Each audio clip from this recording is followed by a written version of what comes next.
Hey guys, so going on a walk. I've been going on a lot of walks lately. A lot of those are filled with prayer and just listening to some worship music through Spotify on my phone. But today my mind was going to a few different places, and I wanted to share those things with you guys. Kind of a midweek thought for you.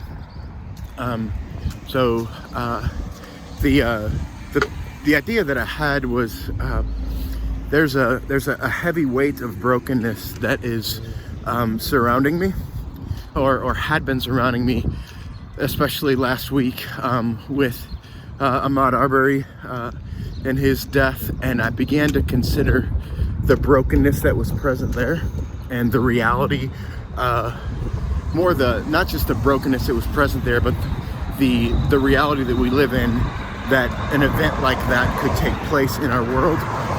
And I know that it really doesn't come as a surprise, because these things have been happening in our world, in our country, and even in our city. And it's ironic, I'm walking by the Ferguson police station as I record this, but what the reality that we have to live in, the brokenness of the world that we live in, for something like that to happen. So not only the murder of Ahmaud, but the subsequent cover-ups and the subsequent the laws that are in existence across our world, but in particular in that county in Georgia, that would allow 2+ months to go by without anybody ever saying anything, or and it took the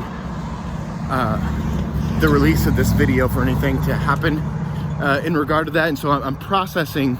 I don't want to get bogged down in the details of that. I know you don't need to hear from another guy in that respect, but the thing that I want to underscore is, like, it, for me, and where I was wrestling with last week, was what kind of brokenness has to be present in our world for the death, the laws, the cover-up, the response, the fact that these things happen all the time.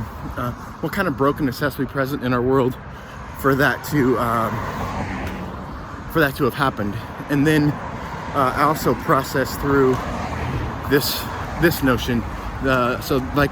Maybe a day and a half later, I woke up to a text on my phone from a pastor friend of mine, to other X29 churches in the area, that Darren Patrick had passed away.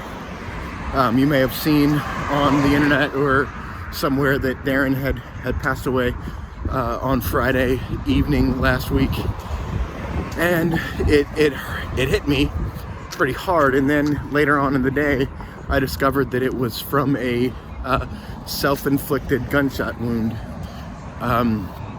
and that buckled me even greater. And so now I'm just grieving that, and talking to other pastor friends and guys that were closer to him than I am. But Darren wasn't very close to me, but there was a season in the life of North Church where he was a very important figure in my life and in the life of our church. And even so much as this is something I've kind of processed through, even so much as I kind of idolized Darren, and Darren was this larger than life figure to me and to lots of different church planters and pastors, not just in St. Louis, but kind of across the country. And now we get this news that Darren had died of a self-inflicted gunshot wound, as it shows up on the church where he pastors, the note that they put out to the internet. And so now I'm processing through the brokenness of that.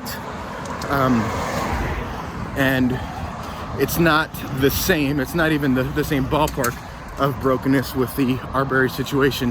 However, it's a whole different kind of brokenness. But however, there is the underlying factor is that, like, there's something about this world that's broken. It just doesn't work. This is not the way it's supposed to be. And I think that's clear through both of these two events. It kind of underlines that, like, there's something about those two events, the the culture and the human beings that are part there, that this could happen. And it's frustrating, it's sad, it makes me angry, it makes me brokenhearted, both of those things. And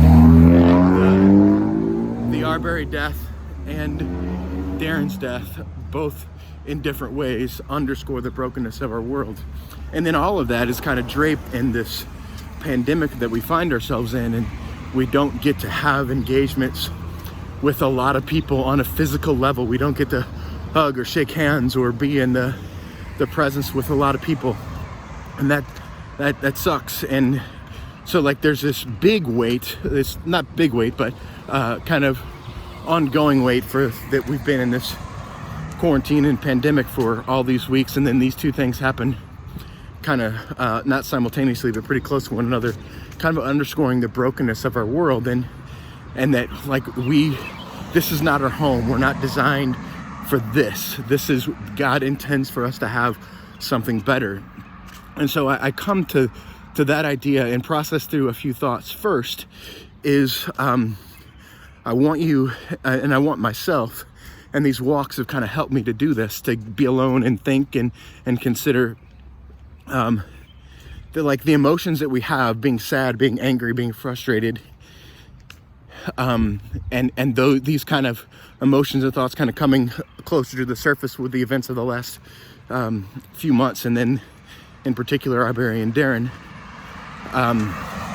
have brought these emotions to the surface for me, and I think sometimes we can tend to suppress those things, and maybe even the church has historically and even presently been guilty of telling you that anger is bad, that frustration is bad, that sad is bad. But when you look through the scriptures, through Isaiah, through Nehemiah, through Lamentations, through the Psalms, through the Proverbs, through Ecclesiastes, through so much of the Old Testament, that those themes, those anger, brokenhearted, frustration, sadness, these things are present throughout all of those books that I just mentioned.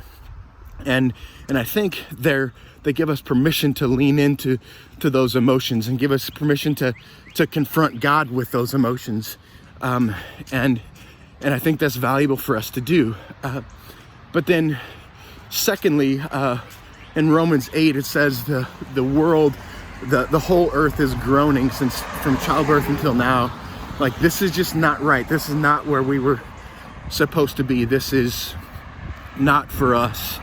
And C.S. Lewis has a quote, and I'll try to, I'm on my phone here, so I don't memorize this quote, but I'll try to add it on the places where I post this. But it essentially is that if we find in ourselves desires nothing in this world can satisfy, we can only conclude that we weren't made for this place.